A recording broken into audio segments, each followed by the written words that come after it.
Crafty friends, it's Jess from jesscrafts.com, and today I'm here with a video featuring the Pink and Main March 2019 It's a Party kit. I introduced this kit when I first got it, but then I was finally able to actually do some crafting with it.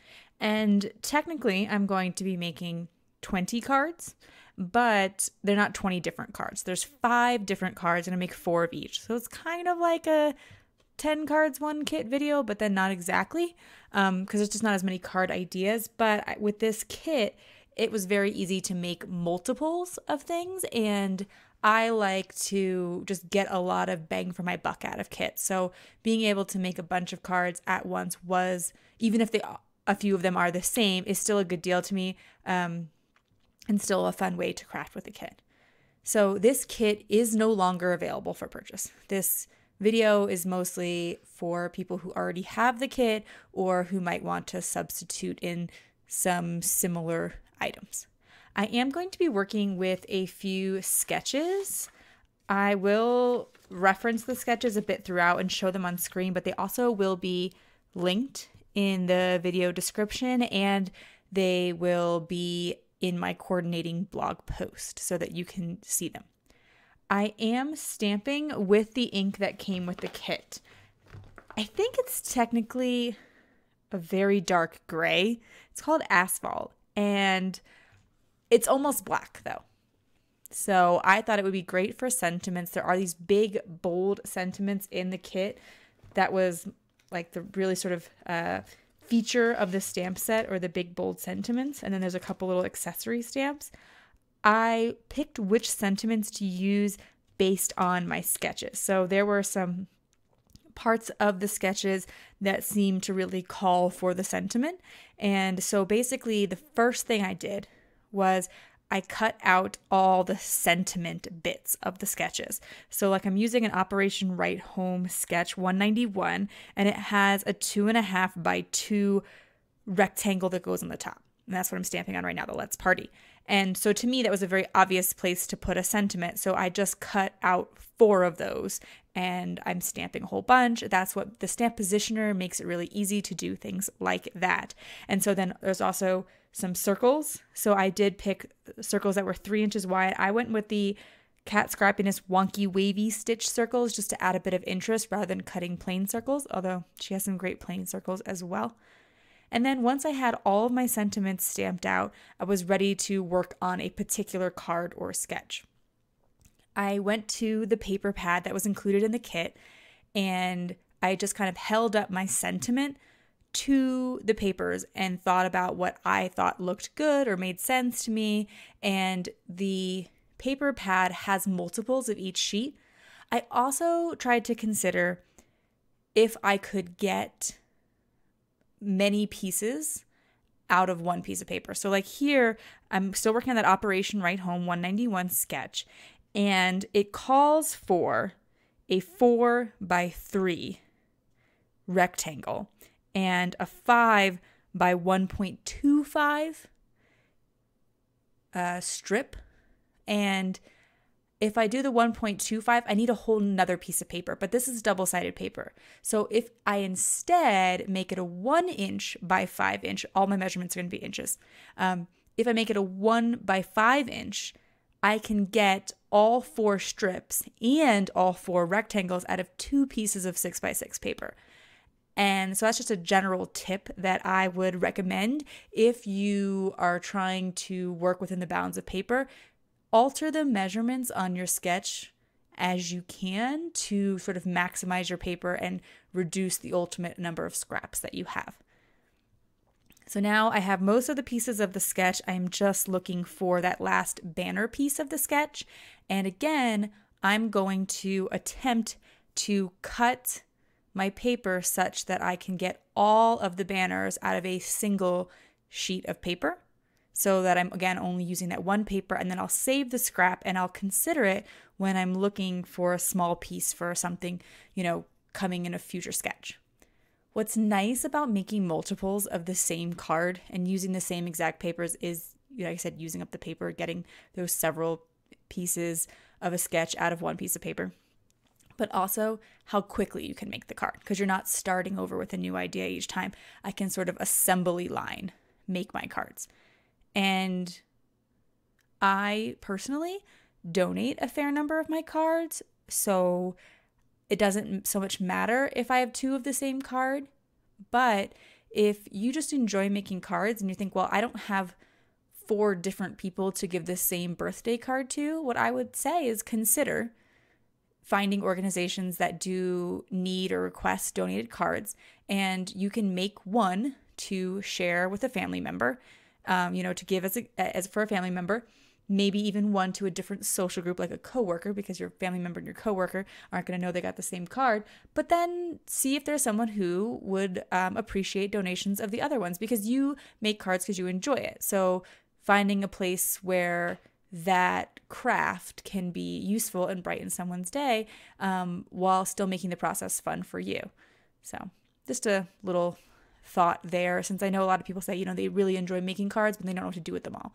And to me, the simple answer is there's plenty of people who could use a little bit of cheer in their life. And I do have a link in every video description for where you can donate cards. There's like a big page on my blog with all kinds of organizations that you can donate to. So when I was working with this kit, there are these cute little gems that come in the kit. And I had decided to use them in part because I knew one of the sketches that I had these little circles on the sketch. And so I thought, well, the gems will work well there. But also once I started using the gems, I continued to use them to add embellishment, because when I'm working with kits, I like to try to use up pieces of it and not be too precious with my kits, save too many things from them, because they're meant to be used together. So if I'm going to be crafting cards, I want to make sure that I'm pulling out some of the embellishments from the kit. So now I'm working with a new sketch. I don't have the name of the sketch on hand, but like I said, they'll all be linked. But there's a sketch that I have on the paper that you see occasionally with the stars on it. That's the one I'm working on now. It has a 1.5 by 2 3/4 inch sentiment rectangle, which is what I stamped first. I stamped this one with the cheers sentiment, and I had stamped those all together at the beginning. So now I wanted to find some papers that would coordinate well with it. I am going to need a larger piece for this particular card.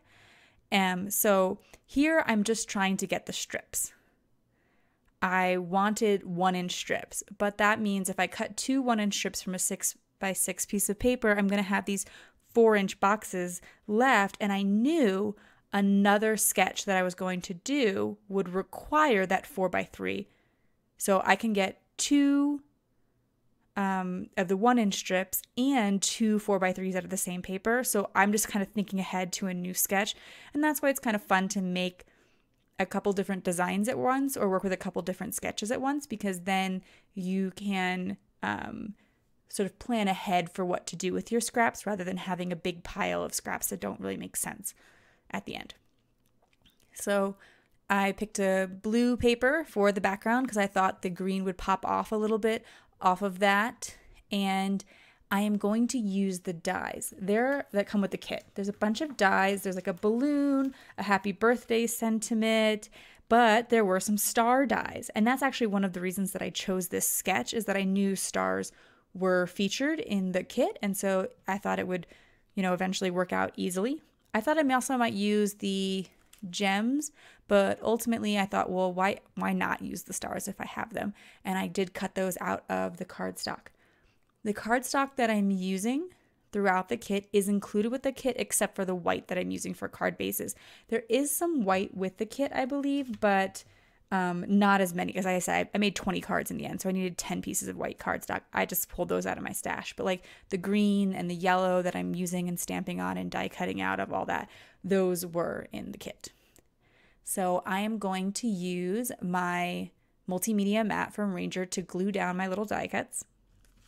I am staying pretty true to the sketch with these, and I did kind of play around with it and see what I thought I would actually like better. I didn't just sort of automatically do what the sketch suggested, but ultimately the person who made the sketch had a good idea and thought about it carefully. So I'm not surprised that in the end, what they originally designed worked out looking really good, and that's what I ultimately wanted to go with. So it works out to be a pretty simple card, but I like it. And as I mentioned when I talked about this kit, like when I first received it, I like that this kit isn't specific to any age group or gender. I think it could be used for males, females of all ages.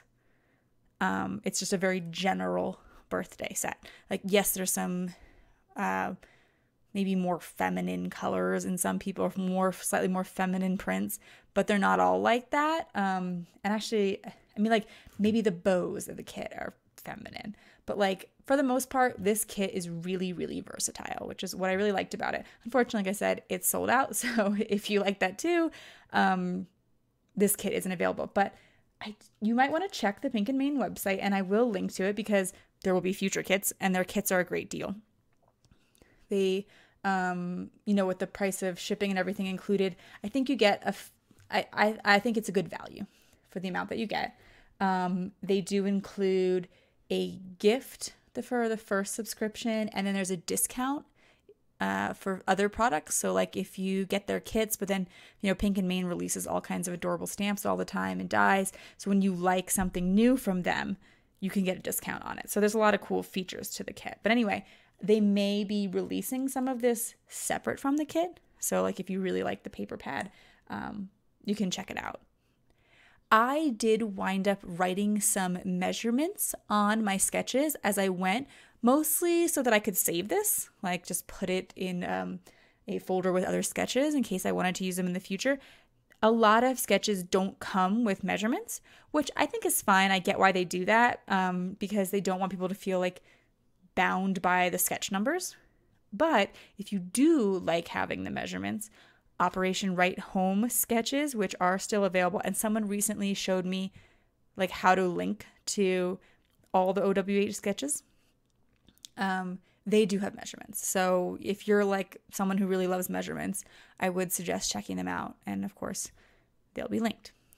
So this is the Craft and Kimmy stamp sketch. It doesn't have a sketch number on it, but just to help you find it in my blog post. I used a 4x3 rectangle, a 1.5 by 5 inch strip rectangle, and a 1.5 by 2.5 piece for the banner. Then that circle, I did mention this earlier, is about 3 inches and comes from the Cat Scrappiness Circle Wonky Wavy Stitched die set. It's the second from the center in that particular set. And it does hang off in the sketch, so I did the same thing when I made the card. I let it hang off, and then I just kind of turned the card over and trimmed it. And so you can see, again, it's very true to the sketch. I could have left it there, but it is looking really simple right now. So over there to the left are a lot of the embellishments that came with the kit. Like I mentioned, there's the bows, there's the twine, there's some confetti, but I'd already started kind of tapping into the gems, so I basically just decided to use them again. Also, they're super fast to use and adhere, and I knew, again, because I'm making 4 of each card, like I'd use up a lot of the gems. Whereas if I glued on some sequins here, one, it would take a little longer, which obviously is not a big deal, but I would also like barely put a dent in the sequins because I'd be using 6 sequins on each card. Like it's not that many compared to the sheer number of sequins that are included. So I kind of liked the idea of being able to like use up a fair amount of the gems.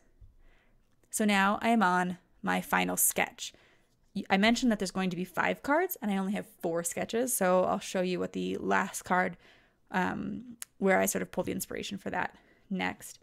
But I'm on the Sweet Sunday sketch number 266. It has a large circle, a really skinny strip, and 3 little circle embellishments. Again, the circle is the Cat Scrappiness Wonky Wavy Stitched one, 3 inches. Of course, you could just cut a regular circle. I sort of just figured that using a die would add a little bit of interest because of that like stitching detail around it, since these cards are tending on the plainer side, in part because I wanted it to keep it kind of gender and age neutral. So I thought that that would probably be best for donating cards because, like, for instance, if I send these to an organization that, sends birthday cards for perhaps servicemen and women to choose from. And so if they, get to look in the box and there's a lot of girly birthdays, but they really don't need that, I wanted it to be like, this could really be for anyone. So that's just my thought process there. That teeny tiny strip, it's again where I'm pulling directly into my trash or scraps or however you want to think about it. The thought there being like, why not use up those bits? But I really was just not liking the plane there. Like when I put the plane down, I just felt like it needs a sentiment. If it's going to be just a plain strip, there's no color to it or anything. Then so I decided to switch to a patterned strip, and really tiny strips are super hard to cut with my swing line guillotine trimmer. So be careful if you're doing that, for one. You don't want to harm yourself, but I sometimes just recommend like cutting it with a scissor, but there's also like Fiskars trimmers that cut smaller ones, etc. I love my swing line trimmer. It doesn't go dull. I don't have to buy new replacement blades all the time. But that is the one sort of caveat to what I really like about it, is that it's harder to cut really thin pieces. Of course, if you have a large piece, you can cut a little tiny piece off the end of it. But in terms of if you only have a thin piece left, getting it even smaller is really tricky. All right, so I have made 4 cards with each of the 4 sketches. So I'm up to 16 cards with the kit, which is awesome.